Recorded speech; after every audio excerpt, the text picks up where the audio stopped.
This is the Metro Takeover on WSYC 88.7 FM, Shippensburg University. And welcome back to Metro Takeover. I'm Dustan Snyder in place for Zac Clouse tonight, alongside Matt Trust here, and we have a pleasure to have John Walton on with us now. John, are you with us? I think so. Can you guys hear me okay? You betcha.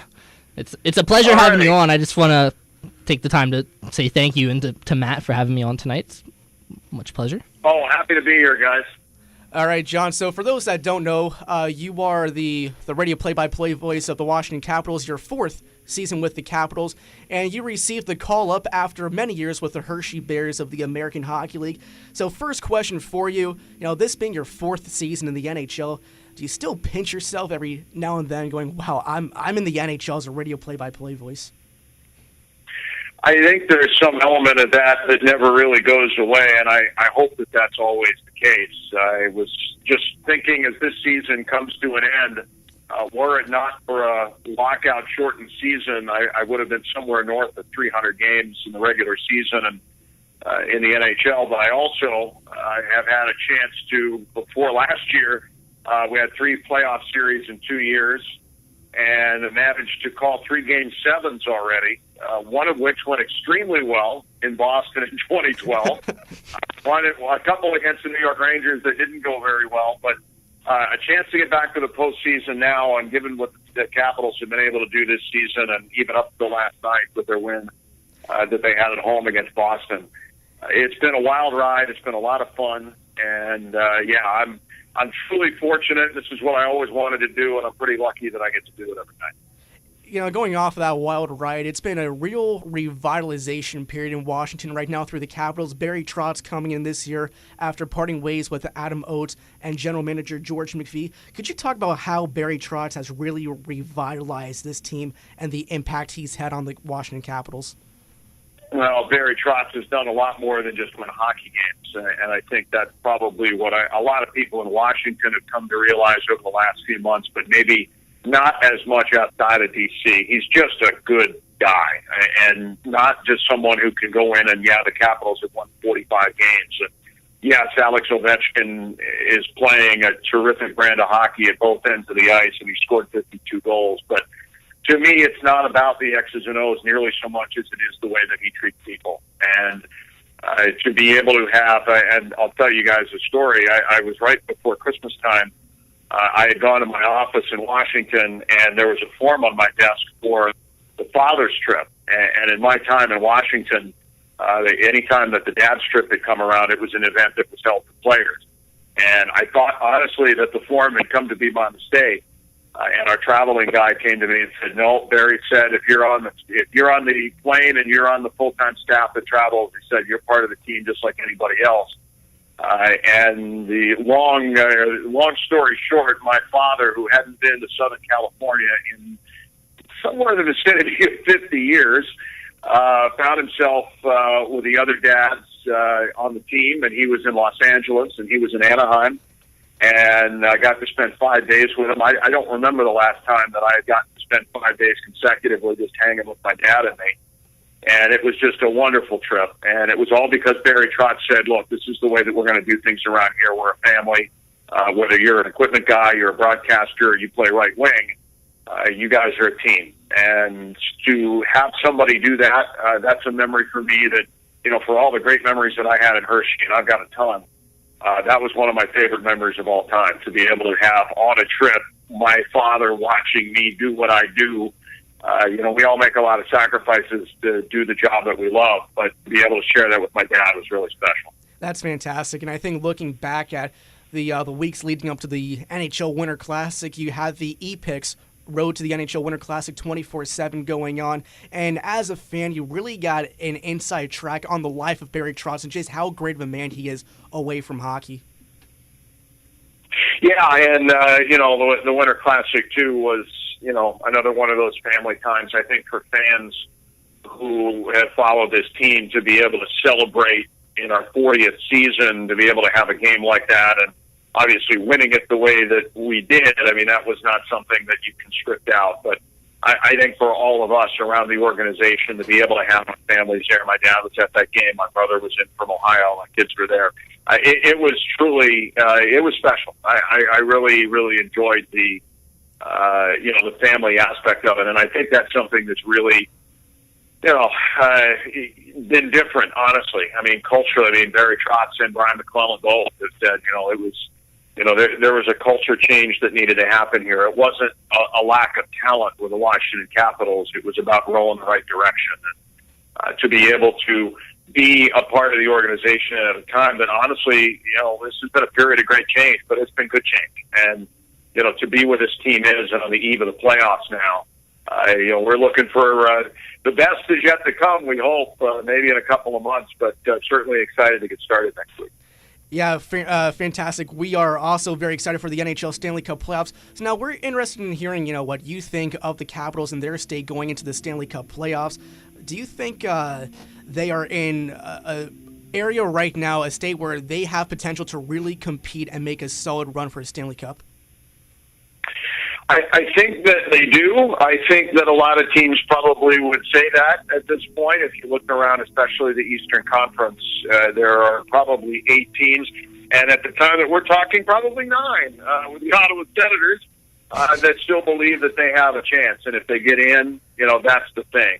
We are looking at a season that is going to potentially, by the end of tonight, be historic. There has never been an NHL season where a team got more than 95 points and did not make the playoffs. And if the Ottawa Senators get a point tonight or the Boston Bruins get a point tonight, you're going to have both teams north of 95 if they both get points, and one of them isn't going to make it, or perhaps Pittsburgh, or perhaps the New York Islanders. But to be able to accumulate that many points and not get to go to the postseason has never happened before. And I think it says a lot about not only the Capitals, but honestly, the Rangers and Tampa Bay and Montreal, and be able to survive the gauntlet that this season has been, to be able to be in a position that you're going and you manage to clinch a couple days ahead of time.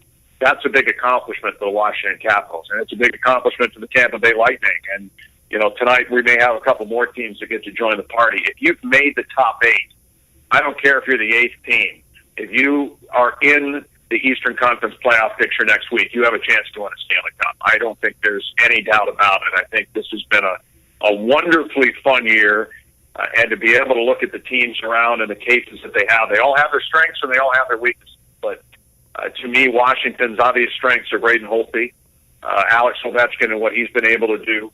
And to me, the real change in this organization from my first 3 years in Washington to what we've had this year is the Washington Capitals are nasty to play against. And what I mean by that is that they hit people a ton. Brooks Orpik has changed us for the better. Even getting Tim Gleason has made us better. Matt Niskanen has made us better. I mean, the guys that go out and hit people and hit them hard and make life miserable. You may beat the Capitals, but you will get hit in the process. And that was something where the Caps weren't quite as tough a team to play against in the past. So I think that's what makes it exciting, because that's what makes a good playoff team, and hopefully we've got a long run in it. Next up for you, now Braden Holtby has been phenomenal in net for the Washington Capitals this season. It's been a highly asked question by everyone. Is Holtby a franchise goaltender for the Washington Capitals? What's your take on it? The short answer is yes, but the reasons behind it, he is only 25 years old, and I have to remind myself, because of my Hershey ties, and I've been around Braden a long time. I've known Braden for 6 years now, going back, even longer than that. I think he was just coming out of junior at 19, almost 20. And, and I feel like I've watched him grow up, and I've watched him grow up into a top-flight, top-tier goaltender. And if you look at the history of the Washington Capitals, in 40 years, the most shutouts that any goalie had ever had before last night was 9. Jim Carey did that in 95-96. Braden tied him last night. And on the same night, he tied Ole Kolzig for the winningest season by a Capitals goaltender. The two pillars of hockey goaltending royalty, at least as far as the Capitals are concerned, and 2 of the biggest records in franchise history. Braden tied them both on the same night. He got his 41st win, and if that wasn't enough, just in the very game before, he picked up his 100th win in the NHL, and he did it faster than any goalie in Capitals history. So all of that in 2 games, I think probably illustrates the season that he's had better than any of them. But I think as a guy who's still young, he's still growing. The goaltending coach here, I've known back to the time that, fellas, I was doing college radio when I was in Miami. He and I go back a long way, but he's done an unbelievable job in helping shepherd Braden toward greatness, and Braden has certainly embraced it. And what a terrific year he's had. Before we came back from commercial break, John, I said to you, our advisor for WSYC 88.7, Ted Carlin, thrilled with the release of Capitals Radio 24/7. Could you talk a little bit about that? I could, and thanks, Ted, for listening. This has been over a year in coming together, and it's kind of funny how it has. When I was growing up, and I did a lot of growing up in Minnesota and some in Ohio, we identified by our radio stations and call letters and formats and DJs, and it was very quickly somewhere along the line, because even when I started working in radio as an adult, it was still more or less the same, but audio has gone an entirely different way now, where the wave of the future is what we would call microcasting a little bit, and what that is our audience in Washington. We live in a big city, and there are other sports teams here, and there's other music and other entertainment here, but the Capitals fans are a special group, and they are fanatical about their team. And other teams have gone the 24/7 radio route before, whether it be replay of games or there is a lot of shows that are put together or not done by the play-by-play guys specifically. And to put rest of rumors, I'm not DJing a midnight to 6 shift by any means. We have a very nice that takes very good care of us. But we carry the games, but we also have done something that I don't think any other major league team has ever done, and that's go to an almost exclusive music format. We have hockey news about 10 minutes an hour, news updates that I do, but we also have music that comes from the locker room. This is a music list that is from the players, from the fans, from the front office, and the music that you hear at Horizon Center, and we put it all in one place. We've been talking to our players for months who have been tremendous. I cannot tell you how great Michael Latta and Tom Wilson have been to give me insight into top 40 music that, quite frankly, I wouldn't have had. So I will say that the most deep iPod on the team is probably Braden Holtby's. He emptied it for us, and he's got music that's older than me. Very thoughtful and reflective stuff. The team has Reggae Saturday in the locker room that is led by Joel Ward and the training staff. So we've got some Bob Marley that's mixed in there. It's been a mix, and when we talk to everybody, the two things that they agree on is that the music in the Capitals dressing room is very diverse, and that everybody hates Alex's Russian techno music. So between those two things, we put together a radio station, and we carry the games, and we've got a lot of stuff coming up in the playoffs that we're really excited about that we're going to roll out. But it has been a mixture of music that I think has been great for our fans. I'm honestly shocked at how well it's done. We've only been up for a little more than a week. And it's CapsRadio247.com is an address that takes you right to our tune-in page, or if those who are Caps fans, the Caps mobile app that lives there too. And we've had just in a week, we had over 4,000 unique listeners. They consumed 6,000 hours of audio last week. And I thought it was going to be a hit. I didn't think it was going to be that big a hit right away, but it's been exciting, and I think it shows the passion of our fans, and we're excited to be able to give them something that unites them and kind of gives them that shared, unique experience. So a lot of fun, and I've learned a lot in my music. I don't know if I feel 22 or 62 by what I've been able to put together here, but I'll take 22, and we'll go from there. That's fantastic. Now, especially we're heading towards the postseason, and in any sport, when you get to the playoffs, you have the potential for almost like a historic radio call to be made. Now, John, looking back at your career through Hershey or through even Washington, do you have just a favorite call that sticks out? And I know it's going to be very tough to ask, considering you called 2 Calder Cup championships in 2009 and 2010. It's it's kind of like your kids, I guess. At this point, there are moments that you can't just pick one. In Hershey, for me, I think Eric Fair scoring in 2006 to put Hershey in the Calder Cup final was certainly right there. Eric and I still talk about that, and he's. That's not a moment that he's ever forgotten either, even though he's been in the NHL a long time now. I would say the other moment in Hershey for me, and it was a subtle one, and it wasn't what you would think. The thing that lives in my ears and being in the third and final Calder Cup that I called in Hershey was a Giant Center. And in 2010, the game was not in doubt, and a couple of goals from Patty McNeil. The defenseman scored all four, and a big lead in the final minute. The game had been over realistically for some time. It was Don Scott, a PA announcer forever and ever, and just a terrific person and someone I miss and not being able to be around the rinks now that I'm in Washington. But it was his 1 minute to go in the third period for me that I still get chills just thinking about it, because it was the loudness of the building. I think it was honestly louder with a minute to go than it was. It was almost like letting out energy. Prior to the clock hitting zero, people were so excited to be able to see that in person. That was a great moment. For me, though, I think the biggest, if I had to pick one, it happened in Washington. We were in Boston in Game 7, and we were a team that had barely gotten in the playoffs. We were the 7th seed, and the Bruins were the defending champions. And a lot of people didn't even think we should have even been in the playoffs, let alone taken on the defending champs to a Game 7. But when Joel Ward scored in Game 7, that was an unbelievable moment.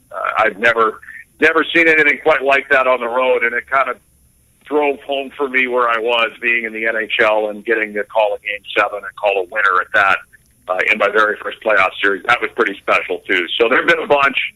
I've been very lucky to be around the people that I was in Hershey and the people in Washington. It's been a fun ride. I've been in the Capitals organization now for 13 years, and I've been in Hershey for 9 here before, and all but 2 of those seasons we were with Washington. So I guess 11 years total with the Caps. But it's certainly been a great run. I've been very, very blessed to be able to do that. The King is dead, which you yelled after Joel Ward scored in Game 7 against Boston. Was that rehearsed, or was that just a spontaneous, in-the-moment call? It was honestly spontaneous, but I had the thought during the day. Tim Thomas had won the Conn Smythe the year before, and Zdeno Chara, Patrice Bergeron, and Brad Marchand, and a fourth line that was better than most teams' third lines. And Dennis Seidenberg playing with Chara and how tough they were to play against. These guys are the Kings. That was something that I had thought of all day. I mean, to be able to beat these guys would be extraordinary. The fact that there was even a Game 7 to begin with was somewhat extraordinary, that the Caps were even in that position. Braden Holtby was in Hershey all year that year, and it only come up after Tomas Vokoun was hurt and Michael Neuberg was hurt. We were working on our third goaltender. It had a bit of a, we're firing slingshots at Goliath here, and then it was over and we'd won. And there was a moment when he scored. Mike Knuble got the assist. Both of those guys had been healthy scratches under Dale Hunter inside of the last 3 weeks when that goal happened. So the fact that those two were involved with the game winner was extraordinary in and of itself, because both of them hadn't even played very much. But yeah, it wasn't rehearsed, but it was just, I think, more just the emotion and realizing that we had done something truly special. That's fantastic. Last question we have for you before we let you go. We really appreciate your time being on a college radio station here at WSYC 88.7. You're known for your certain phrase after every win. It's for the Capitals. It even goes back to the Hershey Bears. Good morning, good afternoon, and good night. Could you talk about the genesis of that phrase and just where it came from? I was with the Bears. It was not something. It is. I decided that when I came to Washington that I wanted to hold on to that, because that was taking a bit of Hershey with me. And I know that was how I was kind of identified. It was not something that I ever thought about, hey, I need a catchphrase, and that's something I'll just do. I had said it, we were playing Wilkes-Barre Scranton, because anything in Hershey back in that time, if it was playing the team from up I-81. That was the rivalry, and certainly, I guess, to some extent still is. But both teams are really good, and I remember that was actually before the Capitals affiliation. We were still at Colorado. The Bears weren't very good then, and had actually beaten Wilkes-Barre a couple times when they were the better team in terms of who they had on their roster. And I had said it one night, and Paul Fixter, who was the coach at the time, had said something to me after the game. He's like, "Hey, I like what you said there." And I didn't even think about it. I was like, "Oh, okay." And so I kind of grew on me, and I decided the next game that I would do it if they won, and we did. And I believe we actually won a third game in a row. And at the end of that game, I didn't. And I had a couple of Bears fans ask me, "Hey, why didn't you say that thing that you said the last couple of games?" And that's where it started. And that probably would have been sometime in 03, 04. And it stuck, and I've used it ever since. And now it's 2015. It's been a part of every winning broadcast I've been a part of, save my work at NBC. So it was something when I went to Washington that I decided I wanted to hold on to, because it was a little bit in reference to where I came from. When I got to Hershey, I was following a guy who had gone to the NHL, and I didn't know a soul in central Pennsylvania when I got there. And when I left, one of my fondest memories was, turning on ABC 27, and I was the second story on the news that night, not the sports, but the lead of the news. And I was really proud of being able to come to a place where the high expectations are, even for the players, and winning and being a part of such a special organization, that I was able to carve out that kind of niche in a place like that. That's something if people ask me where I'm from in the NHL, I may have grown up in Ohio, and I may have grown up in Minnesota, but everybody in the NHL says I'm from Hershey, and that's something I'm pretty proud of. That's fantastic. Well, John, thank you very much for joining us, taking time out of your busy schedule, as always. You bet. Happy to do it, guys, and thanks very much for having me. All right, our pleasure. Thank you very much. So that was John Walton once again.